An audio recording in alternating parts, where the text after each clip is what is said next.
Hello and welcome, everybody. I'm Aubrey Reeves, CEO of Business and Arts. Before we begin, I'd first like to take a moment to acknowledge that I'm a settler speaking to you from Toronto. I have the honor to be a guest on the traditional lands and waters of the Petun and Wendat people and the Anishinaabe and Haudenosaunee confederacies, most recently the Mississaugas of the Credit River, as well as many other Indigenous nations, some of whose names are no longer remembered. We acknowledge all who came before us and have traveled the lands and waters of this territory. We're grateful to have the opportunity to work, to live, and to meet on these lands. A big thank you to the Speaker Series presenting partner, Power Corporation of Canada, whose supports enable us to bring these discussions to you. We're grateful for Power Corporation's continued support. Thank you also to supporting partners, RBC and ACG. On to a few housekeeping items. We're happy to have Denise and Jason as ASL interpreters assigned for today's session. Auto-generated English and French captions can also be turned on in your control panel. Only the presenters and moderators will have our microphones on today, so please submit your questions in the Q&A box. The session is scheduled for 1 hour. Today's session will draw on Artworks, the economic and social dividends from Canada's arts and culture sector, a report published by the Canadian Chamber of Commerce on October 28th and commissioned by Business and Arts and the Canada Council for the Arts. We will also be providing a first look at the Arts Vibrancy Index, a first-of-its-kind measure examining how arts and culture contributes to economic performance and community vitality across 22 Canadian Census Metropolitan Areas. So now let me introduce our two presenters. Wang has a strong strategy and policy development background, having worked in a number of Government of Canada departments and agencies, such as the Privy Council Office and the Department of Finance. As an arts enthusiast, she feels privileged to be the Director of Strategic Policy and Planning at the Canada Council for the Arts since 2021, contributing to a thriving and sustainable art sector. Welcome, Key. And with her is Jasleen Trehan, who is an economist with the Business Data Lab at the Canadian Chamber of Commerce, where she helps produce data-driven insights and supports forecasting initiatives to inform business decision-making across Canada's rapidly evolving economy. Her work sits at the intersection of data, geography, and public policy. Previously, Jasleen led geospatial analysis at the Bank of Canada to measure access to financial services, contributing to research on financial inclusion. She has also held roles at ADP and S&P Global Markets. So welcome, Jasleen. We are going to start off with the presentation being led by Key. So we're going to get those slides up and get started. Thank you very much, Aubrey, and hello, everyone. I'm so pleased to be here on behalf of the Canada Council for the Arts. Je vais faire la présentation en anglais, mais ça me fera plaisir de répondre à des questions en français si vous en avez. So I just wanted to start out with a little bit of background on the report called Artworks. And the Canada Council for the Arts has long understood that the value proposition of arts and culture in Canada is very strong, based on a number of studies that have been conducted in other countries, in Canadian provinces.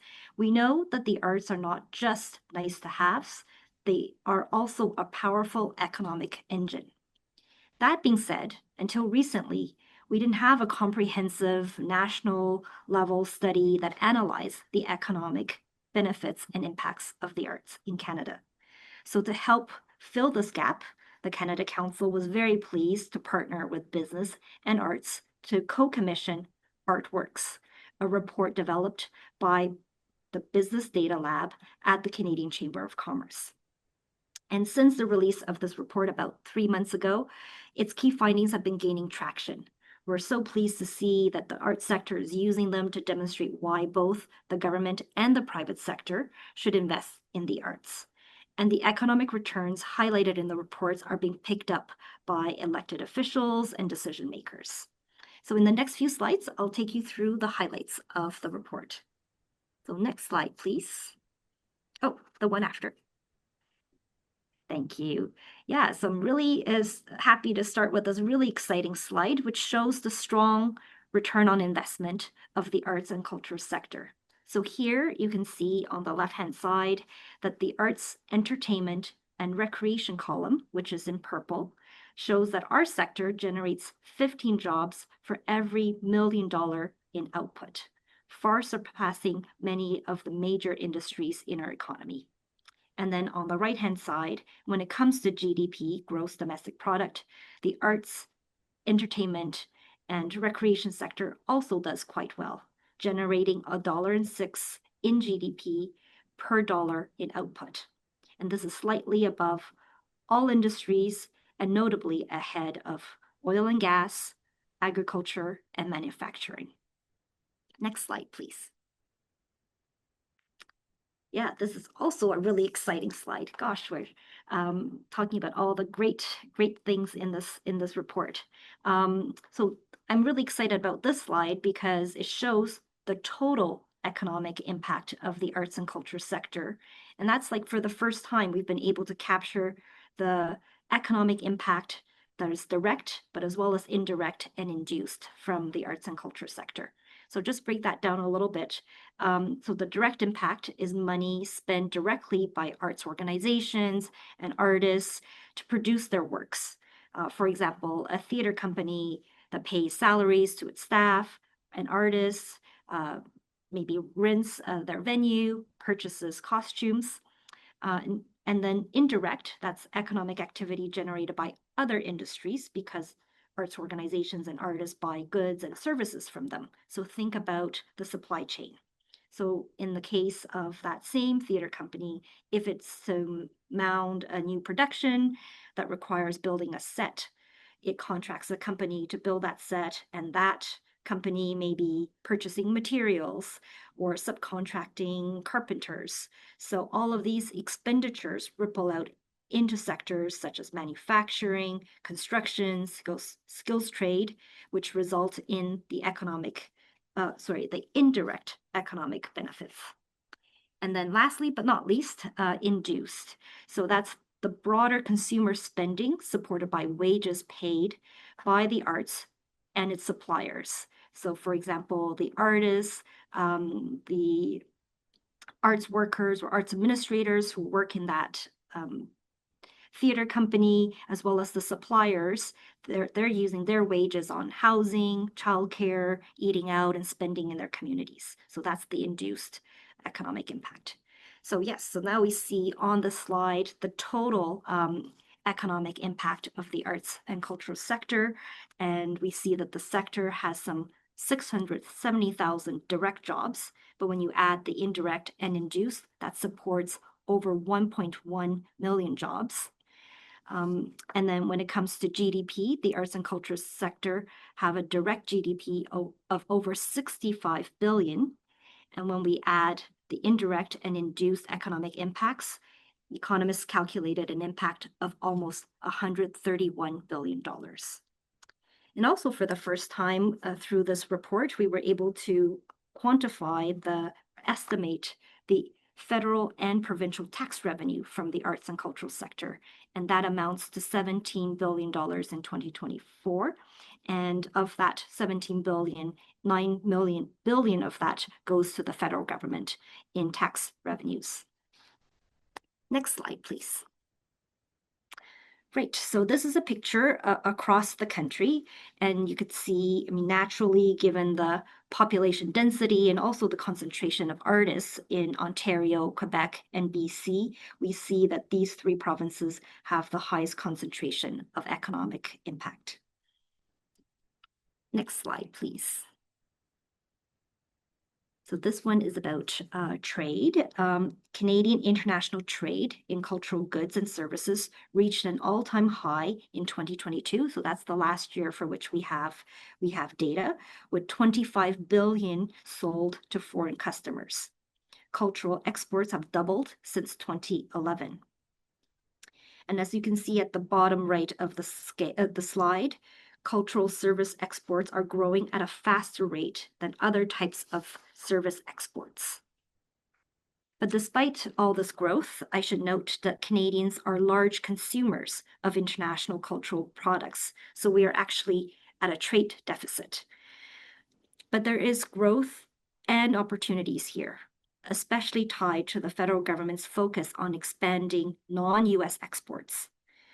So this is the right moment to share and connect Canadian artistic works internationally, strengthening Canada's voice and influence on the world stage. Next slide, please. So this is about public and private investments working together. And you see at the top of the slide that typically when it comes to funding the arts, we see a mix of government, earned revenue, and private donations in Canada, roughly a third, around a third each. But in recent years, we know that there are pressures on all fronts. First, we've seen flatline public sector funding at both federal, provincial, even municipal levels for some years. Public funders are often seen as the stamp of approval for sponsors and corporate donors and philanthropists, so public funding has a leverage effect. Second, we know that the arts sector is facing challenges in raising earned revenues, for example, particularly due to changes in audience behaviors. And third, there is a private giving gap in Canada. Since the beginning of the millennium, we have seen a steady erosion in the number of Canadians reporting tax donations when they file their income tax. But what this slide also shows is that public funding delivers exceptional returns. Based on federal cultural spending, the federal government receives 2 times their money back, or get 2 times their money back in tax revenue, and has a 29 times return from total GDP. So I hope that you can see from all of this that the arts and culture really do have an incredible return on investment. When we talk about growing the economy, attracting talent, strengthening our communities, we need to be clear. The arts and cultural sector is leading the charge. And I encourage all of you to take a look at the full report. There's a lot more compelling data to be found there. I'll just conclude with the report's 2 calls to action. First, it calls for increased business investment, which is needed to support revenue diversification of arts and cultural organizations by contributing to matching programs, utilizing tax credits, and supporting funding initiatives to close the giving gap. And second, it calls for an increased public investment in the arts at all levels of government, which is essential for the arts sector to deliver the fullest possible social, cultural, and economic benefits to Canadians. So I will now pass it over to Jasleen. Sure. Thanks, Key, for walking us through the important message. We did see that arts and culture sector delivers strong economic returns. Public investment, earned revenues, and private support all work together. The challenge is that when we clearly show how these returns are there at the national and provincial level, we don't really have a consistent way to see how this plays out from a local lens and from local perspective. Communities know that their arts matter, funders know it, practitioners know it, but when the question is asked about how the community is doing, the data needed to make the case at the local level is often uneven and fragmented. That's the gap we are trying to set to address through this Arts Vibrancy Index. The index is designed as a practical measurement tool, the one that helps us understand where strong arts ecosystem and strong local economies integrate and align together, and what it looks across different Canadian communities. If we can move to the next slide, please. Right. Let me just take a moment to explain what the Arts Vibrancy Index is, and just as importantly as what it isn't. The index represents one effort to measure how arts and culture sector interact and intersect with local Canadian economy and vibrancy at whole. It brings together data on arts presence, participation, economic conditions to help us understand where those elements are reinforcing with each other. It's important to say that there are many meaningful ways to understand arts and culture vitality. For this project, we are specifically guided by a very specific set of objectives. We want to build consistent, comparable, data-driven tool that links arts activity with local economic outcomes across different communities in Canada. This very first edition of the index covers 22 CMAs, and the choice is entirely driven by the data availability and comparability across different categories that we have used to build this index. We see this index as the starting point for conversations, not a definitive verdict statement on how arts vibrancy is across Canada at a given point of time. And as the data improves and new approaches come along, there is really a real opportunity to expand and adapt how this work has been done. Ultimately, the goal here is to not to rank the communities for the sake of comparison, but to provide a useful lens that supports better conversations between arts organizations, local chambers, funders, and local decision makers about how culture contributes to thriving places. If you can move to the next slide, please. Right. Now that we have talked about why we built the index and what was the intent behind it, let me walk you through how it actually works and the data behind it. At a very high level, the Arts Vibrancy Index draws its data from Statistics Canada, a lot of BDL custom industry data sets, to capture both activity at the local economy level and at the culture sector. At its core, the index is designed to answer a very simple question. Does a community have both a strong arts presence and a healthy economy or not? To do that, the index is split evenly between two sub-indices. The first one is the arts and culture sub-index, and the second is the economic sub-index. The first indicator, starting with the arts and culture side, we do see that we have arts business density. This measures the share of arts and culture businesses in a community relative to all the businesses. So how many arts organizations are there? We are actually more interested in kind of gauging how embedded is arts and culture in the local economy. We then look at arts revenues, or basically the arts sector's revenue generated on per person basis and arts jobs on per capita basis, which really helps us to capture the scale and sustainability of the sector at the community level. Tourism is also included as a sub-indicator, which is included as a signal of culture drawing. Whether a community attracts visitors through arts and culture experiences or not is captured through this variable. And finally, we include business and arts business sentiments, which reflects confidence and expectations within the sector itself. This is a forward-looking measure of how businesses think they are performing and whether their conditions would improve or decrease or weaken in the near future. The second half of the index looks at the broader economy surrounding the arts. So we include variables like overall jobs, revenues per person across all industries, along with consumer spending growth and business sentiment to just get an overall understanding whether local economies are supportive of a thriving creative ecosystem. Operationally, the emphasis is on fairness and comparability. Most indicators are expressed on per capita basis, meaning we adjust for population size so that larger metropolitan areas don't automatically score higher simply because they have more people and more organizations in total. They are then combined using transparent weights that you see on the screen, and they're rescaled onto a simple 0 to 100 score so communities can be compared consistently. Taken together, this framework helps us to see where strong arts and culture ecosystem and strong local economies reinforce one another.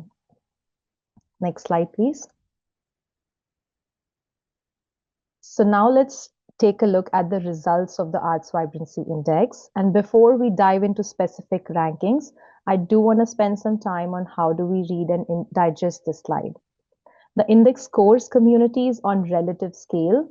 So they're not on absolute terms. They simply tell us the relative ranking across the comparison set.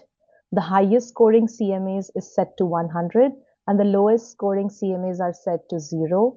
And all other communities or the CMAs fall in between them to get the relative comparison.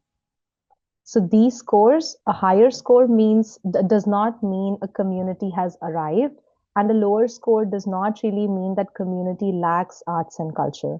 For example, Victoria, as we can see, ranks first on the index, but that doesn't mean it has no room to grow.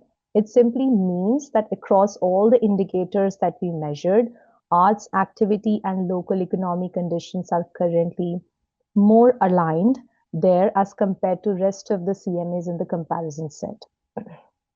Likewise, communities with lower rankings absolutely have active arts, culture institutions, and creative talent. Their ranking simply reflects how those assets interact with broader economic conditions and not as the absence of culture. So think of this as a snapshot of alignment during a given point of time and not a verdict. Next slide, please. This slide shows the same results we just saw on the table, but just mapped geographically. The size of the circles that you see on the graph reflects the overall Arts Vibrancy Index. Larger circles indicate higher scores and hence the higher rankings. What stands out immediately is that the vibrancy isn't evenly distributed, and most importantly, it isn't driven by the size alone. What's especially interesting to see is that size alone doesn't determine the outcomes. We do see a lot of mid-sized cities performing very strongly here, while some of the large metro cities sit closer towards the mid of the distribution. That tells us that vibrancy isn't just driven by population or scale. Excuse me. It's rather driven by focus, participation, and local conditions that are really there in that given CMA. The map doesn't suggest that smaller or lower scoring communities lack art or culture. It simply shows how arts activity and economic conditions align at that given point of time. And with that visual in mind, if we can move to the next slide, please. So if there is one message that I really want to emphasize from this index activity is that across Canada, we did see that vibrancy isn't automatically concentrated in biggest of the cities. Large metros can perform well. Strongest results come from mid-sized communities, places where arts and culture are deeply embedded in everyday life, where participation is high, where local community and conditions support creative growth. This slide captures those lessons through three traits that we keep seeing again and again in higher performing communities. First is the participation. The strongest cities are the places where people show up, where arts jobs, arts related revenues, and culture tourism are strongest on per person basis. Cities like Victoria, Kelowna, Vancouver stand out because engagement and activity are especially high relative to their size for these indicators in participation category. Second is the presence. Vibrant communities tend to have arts and culture woven into the local business ecosystem. So we are really referring to share of arts businesses out of the overall businesses in a given CMA. Arts density helps us capture the idea that culture isn't isolated in one venue or in one district, but it is visible across broader fabric of the community. And last, alignment. Arts vibrancy grows fastest when the broader economy is moving along with it. When consumer spending is healthy, confidence is strong, and local fundamentals create space for culture to really thrive across the community. Some great examples, Halifax, Quebec City, Kelowna, are good examples of this kind of alignment. So the message here is ultimately an optimistic one. The arts vibrancy is not something reserved for the larger cities. It is something communities can build intentionally.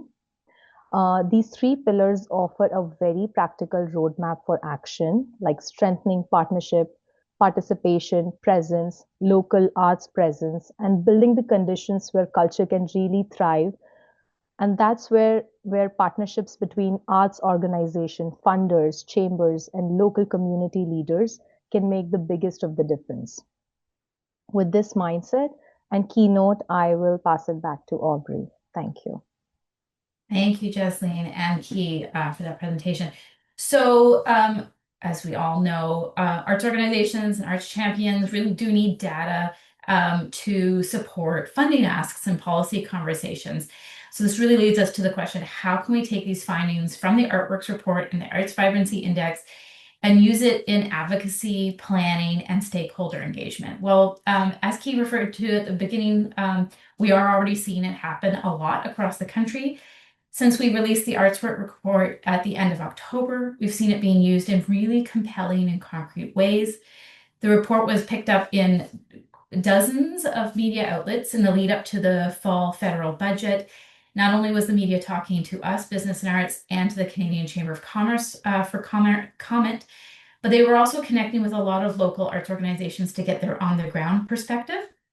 And we've seen the Canadian Arts Coalition quoting the report, using it in handouts to members of Parliament for Arts Day on the Hill, which was in December. The report has also been quoted and shared on social media by Minister Stephen Guilbeault, and subsequently quoted at Arts Day on the Hill at the reception by the new Minister of Canadian Identity and Culture, Mark Miller. So this is a really great sign that the messages in this report about economic impact of arts and culture is really getting through. We have also gone on the road with it to several events hosted by local chambers of commerce as well as cultural organizations, where we saw the local decision makers from city councils, from local chambers, businesses and arts organizations in the community come together to discuss it and to discuss together how to prioritize arts and culture in their own community development plans. And we expect to see some more of these types of events going forward. But if you were wondering how you can use this data, but you don't really know where to begin, I'd like to introduce you to a project called Make the Case. So Make the Case is a partnership between Business and Arts and Culture Days.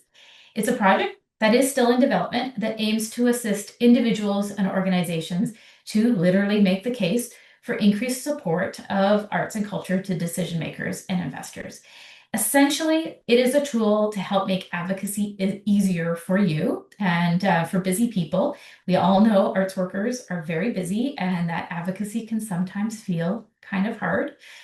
So we want to make it easier so you can make the case more often with greater success and in less time. There is a lot out there in terms of data, stats, and research studies about the value of arts and culture through many different lenses and ways. It can feel like a lot to read and synthesize before you're able to really use it. So we designed this website and resources so you can focus your attention, filter content volume, and simplify your advocacy actions. What it offers is a curated collections of resources on sector relevant themes.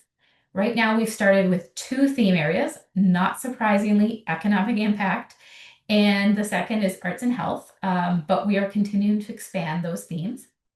We offer summaries and links to sources, success case snapshots, and illustrated 5-step guides. These, for example, are things where you can be guided through how to write economic impact talking points for when you do have a meeting scheduled with an elected official. Next slide, please.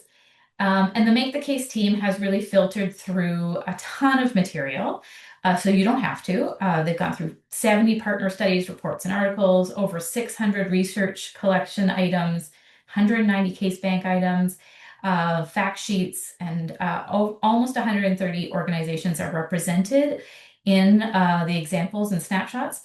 And we've also had 2 events that we called Hello Case Makers. These are virtual events where we offered support to folks like yourselves who are taking their first steps in advocacy.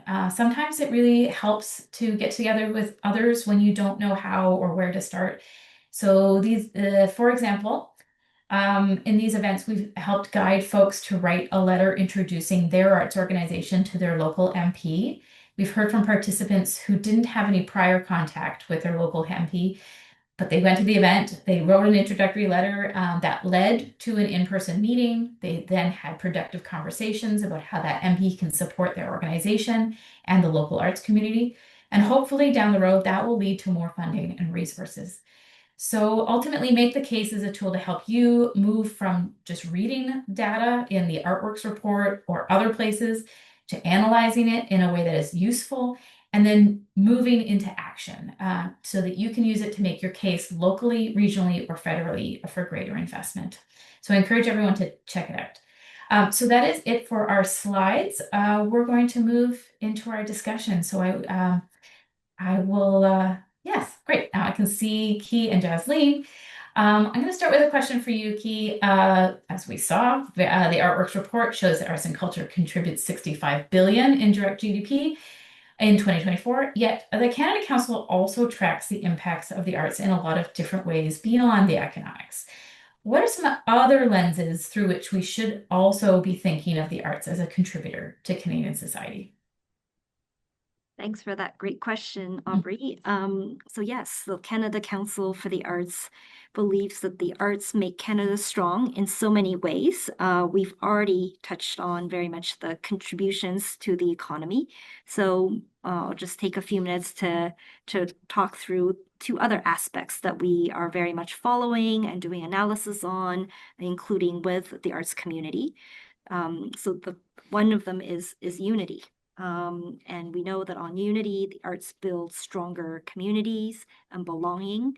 In fact, research have shown that 3 in 4 Canadians who go and participate in the arts feel a stronger sense of belonging to Canada.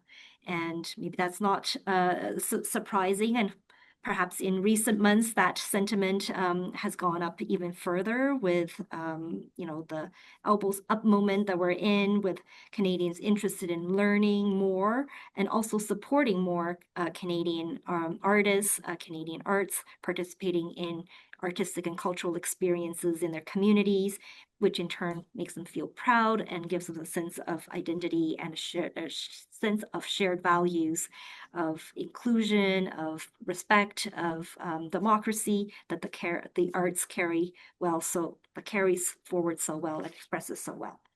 And we also know that broadly speaking, there are studies that demonstrate arts and cultural participation boosts civic engagement, democracy, and social cohesion. And on well-being, which is the other aspect that we are doing analysis and digging further into. We know the World Health Organization found that arts play a major role in preventing, managing, and treating illnesses, as well as promoting health and well-being generally. And recently, for example, for World Alzheimer's Day, the Canada Council was promoting the work of arts organizations that are working in the areas of arts and health, in particular in support of patients of Alzheimer's and their loved ones and caregivers. And I'd say too, maybe here that we have just launched the Canada Council, our engagement process to hear from the arts community around our strategic plan for the next 5 years. And one of the things we're really interested in digging further on is how we can best support and work with the community to elevate the impact and value of the arts. So if you're interested in joining us in our engagement sessions around the next strategic plan, please check out our webpage on our website. Great. So Jasleen, over the past 3 years, arts and culture GDP has grown at nearly twice as fast as the overall economy. Yet, as Key pointed out, public funding has been pretty flatlined or declining as a share of federal funding. So really, why is the art sector performing so well? What explains this dynamism? Yeah, that's a great question, Aubrey. Arts sector did perform like really well as compared to the overall economy, yet the fundings for arts and culture and heritage sector is constantly declining as a part of federal spending. Even despite the flat or even declining spending, we do see we have strong and remarkable demand both at home and abroad. On the domestic side, the audience participation is still high. We do see that Canadians continue to show up for live performances, whether it is festivals, museums, or cultural experiences, because arts and culture are not or should not be seen as discretion luxury goods. They are fundamental to the central and quality of life. Through a lot of surveys, we have seen that they do enhance the belongingness and the quality of life. And at the same time, we do see that the sector has expanded its reach internationally as well. We did see in the slides as well that culture exports have doubled since 2011, which means not only domestically, but people abroad are also are huge in because Canadian exports are exporting and they have doubled, which means we have increased demand both in-house and outside as well. We did reach high near record of $25 billion approximately into 2022. And in the essence, the it really aligns well with how we combine creativity along with productivity and strong export sector. The strength is growing there. So, in a nutshell, we see that it's both the culture engine and the economic engine that are driving this sector for great returns. But the momentum shouldn't be assumed to be automatic. The sector would still, need investments to continue having this great impact. And Mhm. this is one of the sector that we saw is most resilient as compared to one of the largest performing sectors. Great job numbers, high global competitive sector, and high numbers and impacts. Yeah. So, Over just the past couple of months, I think a really good example we've seen is, of course, Heated Rivalry, huge success internationally, yeah, cultural product developed in Canada. But it is delivering on that trade, but it is also delivering on that positioning Canadian identity and culture on the world stage. yeah. Jasleen, the index shows that arts vibrancy is closely tied to indicators like employment, economic input, output, and community vitality. But what stood out to you most about how arts activities shows up in that economic data at the city level? Yeah, that's an interesting question. What stood out to me most during the index activity was clearly to see how much it challenges the assumption that, most highly populated CMAs will automatically rank at the top. Like that was my assumption when I Mhm. started building the index. But that's not really the case that we observed uh, after doing this activity. What we really saw is that size doesn't alone determine the outcomes. Some of the strongest signals that we saw are coming from places we might not expect at the first place. For example, Sherbrooke really ranked first on arts business density, meaning the arts business as a part of the share of total businesses and the CMA were really high as compared to other CMAs in the comparison set. And that's a powerful indication that, culture presence can be deeply embedded in the community, even outside the largest centers. On economic alignment, another great example is Quebec City, which really stands out to have very strong spending growth along with positive arts sentiment, showing that how culture vitality and broader economic momentum can really reinforce each other locally. So what the index reveals is that, the arts activity shows up and it's measurable through participation, local business presence, and economic conditions altogether. But it's really interesting to see how arts vibrancy is visible and often strongest when it aligns with the ecosystem and is focused and embedded, and not simply where the population is largest. So yeah. Mhm. Great. And key, we looked at 22 census metropolitan areas in the arts index. And that was because there was only adequate data available for those 22 communities. So we couldn't go smaller than that. The Canada Council, though, has a really high level view of arts activity across the country in hundreds of communities. How should we think about supporting arts vibrancy in those mid-sized cities as well as smaller communities and towns that may not have the same scale of infrastructure or investment as those 22 CMAs? Thanks for that question, Aubrey. So the Canada Council provides funding, across the full artistic value chain from creation, production to audience engagement. And we cover all artistic disciplines. And as the national arts leader, we work to provide equitable opportunity to our funding, regardless of where artists or arts organizations may be applying from.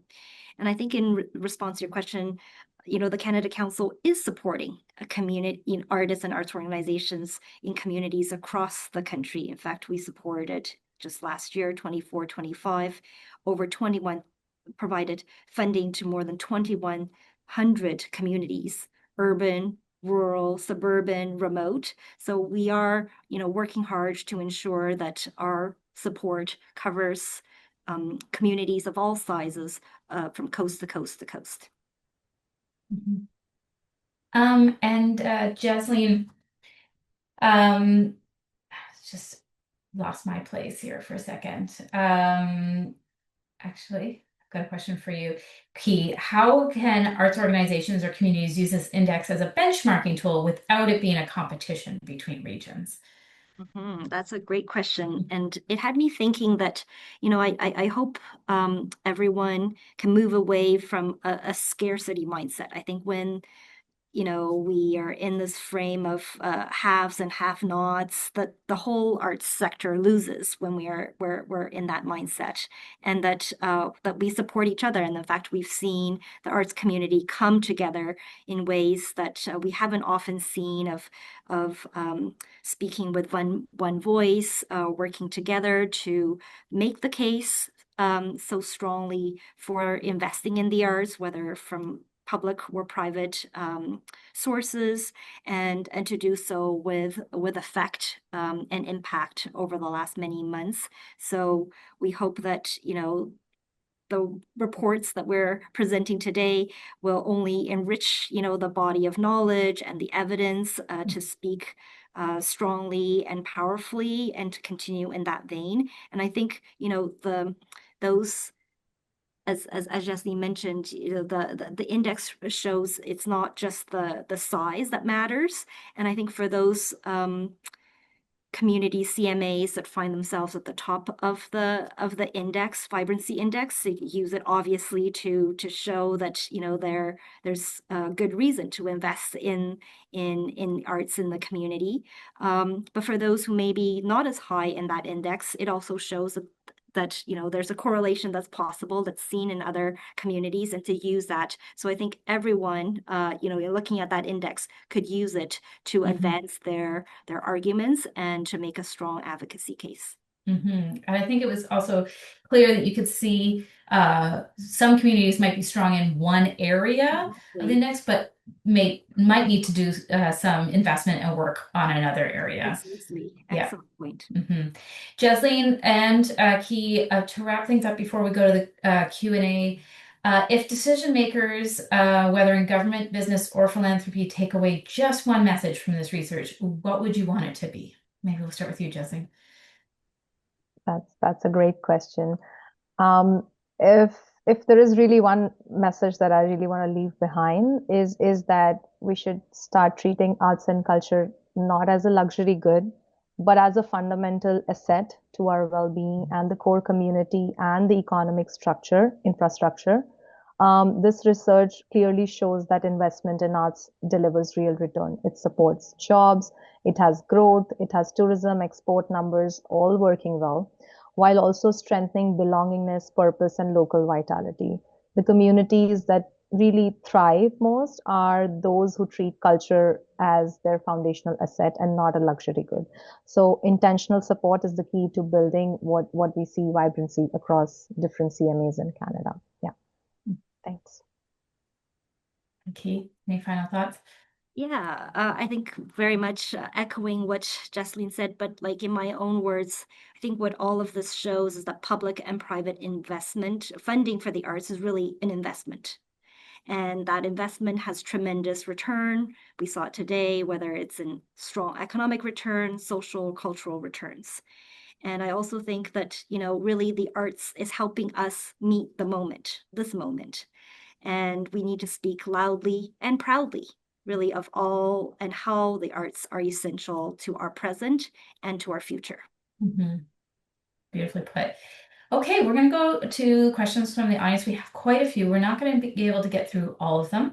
But if Key and Jasleen in agreement, we can try and do a document that answers some of them when we circulate the recording and reports. There's been a couple questions about that first slide that talks about the arts, culture, entertainment, recreation, the purple column, and defining who is in that category.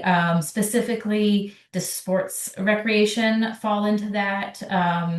Does film and television? Jasleen, maybe you could comment on the definition. Sure, Aubrey. So for really building the economic numbers, the direct, indirect, and induced impact, we tried using codes. And for this exercise, we really stick to industry code 51 and 71. And I'll explain that in a bit what that means. So we're really focusing on arts, entertainment, and recreation sector, which stands for NAIC 71. And we are also trying to capture some element from information and culture sector. It did not include elements like sports.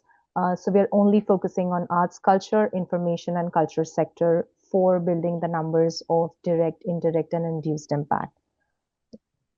Great. Okay, thanks for clarifying that. We also have some questions regarding the job versus investment ratio. So same slide.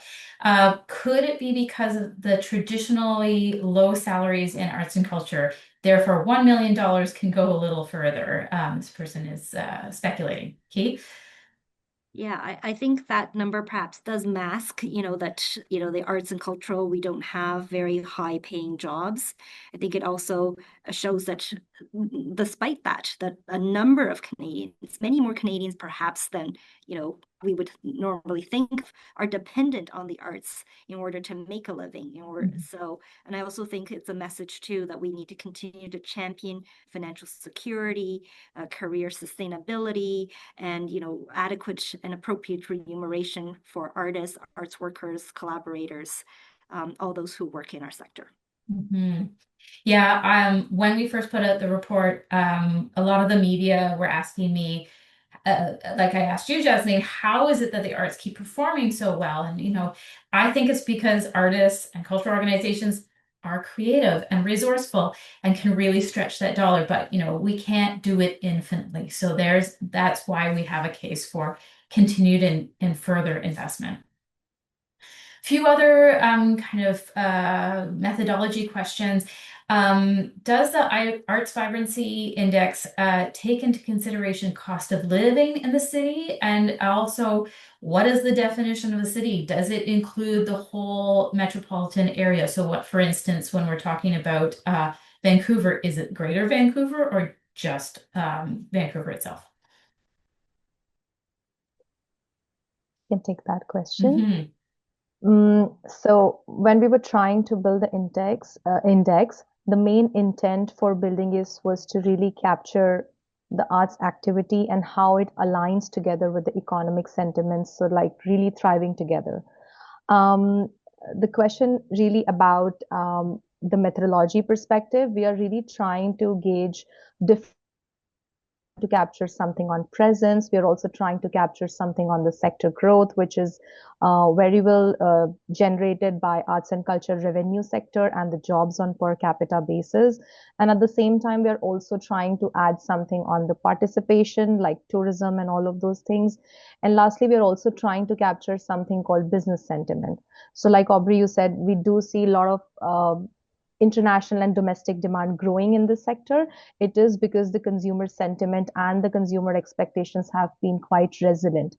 And one of the metrics that we name as business sentiment captures that element. It is one of the business data labs built economic variable based on Statistics Canada data, which is really a forward-looking insight, which really tells us how the businesses are feeling, whether they're feeling the business conditions would improve in the coming future, whether it will deteriorate, and the scores depend on that. So I do acknowledge that this is just one of the ways to capture arts vibrancy. There could be multiple other ways and different lenses through which we can capture this. And this is just the starting point of the conversations. And as the time and data evolves, we will be more than happy to kind of expand to other CMAs and even expand the scope of the index as well. I've had a couple questions about French. Oui, le rapport serait disponible en français. And also, Make the Case isn't currently available in French, but we are working on that and it will be available in French. Ce serait disponible en français plus tôt. Also, that, yes, the recording of this session, the Artswork report is already available online in both English and French. And the Arts Vibrancy Index is coming soon in both English and French. Suggestions for how arts organizations can engage the business sector and chambers of commerce with corporate social responsibility programs, or generally. Key or Jasleen, do you have any suggestions?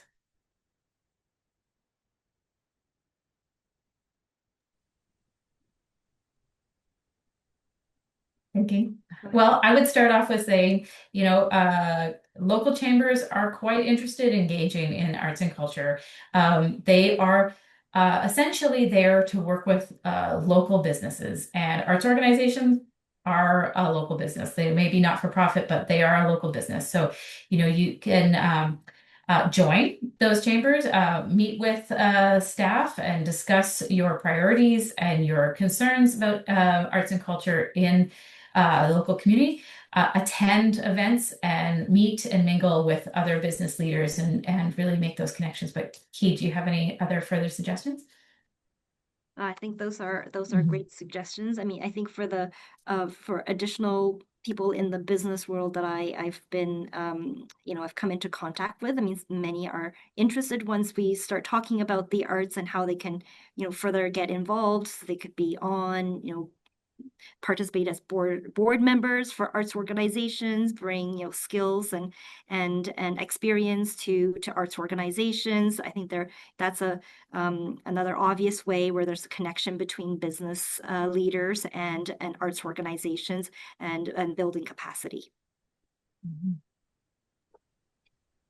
Yeah, I can add on to that. So arts organization can definitely make a stronger case by connecting a lot of social impacts that we just saw directly with the numbers, like the economic ones, rather than treating them separately. And also, like when we pair local stories with the data and frame culture as a community infrastructure that even supports talent attraction, quality of life, and like just pairing stories with data, seeing arts as a part of community infrastructure would really emphasize the message and kind of make the case for an integrated one. Yes, absolutely. Really, that is part of the point of the Make the Case project, is to demonstrate how the arts have an impact on all sorts of different areas of society. So yes, on the economic, yes, on arts and health, but retention and attraction of talent, etc. So there's so many different ways that you can interpret it, and you should customize your argument or your case to the people that you're speaking with. So, a local chamber of commerce or a BIA is probably a lot more interested in downtown revitalization than they are necessarily interested in arts and health. So I'm going to wrap it up there. A big thank you to our speakers, Wang from the Canada Council for the Arts, and Jasleen Trehan from the Canadian Chamber of Commerce for leading us through these reports and for answering all of our questions from the audience. I'd also like to thank both of those organizations for their collaboration on the Artworks report and the Arts Vibrancy Index project. It has been really a pleasure to collaborate with both of you. The Artworks report also draws some of its data from the ongoing Arts Response Tracking Survey project, which is a project of Business and Arts, the National Arts Centre, and Nanos Research. It is an ongoing quarterly public survey. And we will be doing the next Arts Response Tracking Survey session on February 24th at 2 p.m. So I wanted to let everyone know here about that, so you can mark your calendars, watch for the announcement, and sign up coming soon. Many thanks to Power Corporation of Canada, who is the presenting partner of the Business and Arts Speaker Series. We'd also like to thank our supporting partners, RBC and ACG. And finally, I also want to mention that Business and Arts is currently hiring. We are seeking a bilingual communications coordinator to join our team to support both French and English communications and engagement efforts with a focus on social media and digital content creation. This position is open to candidates from across the country. If you're interested, you should apply through our digital portal by this Friday, February 5th. If you want to learn more about any of the business arts programs and events, please head to businessandarts.org for more information, or you can follow us on social media. Many thanks and have a wonderful rest of your day.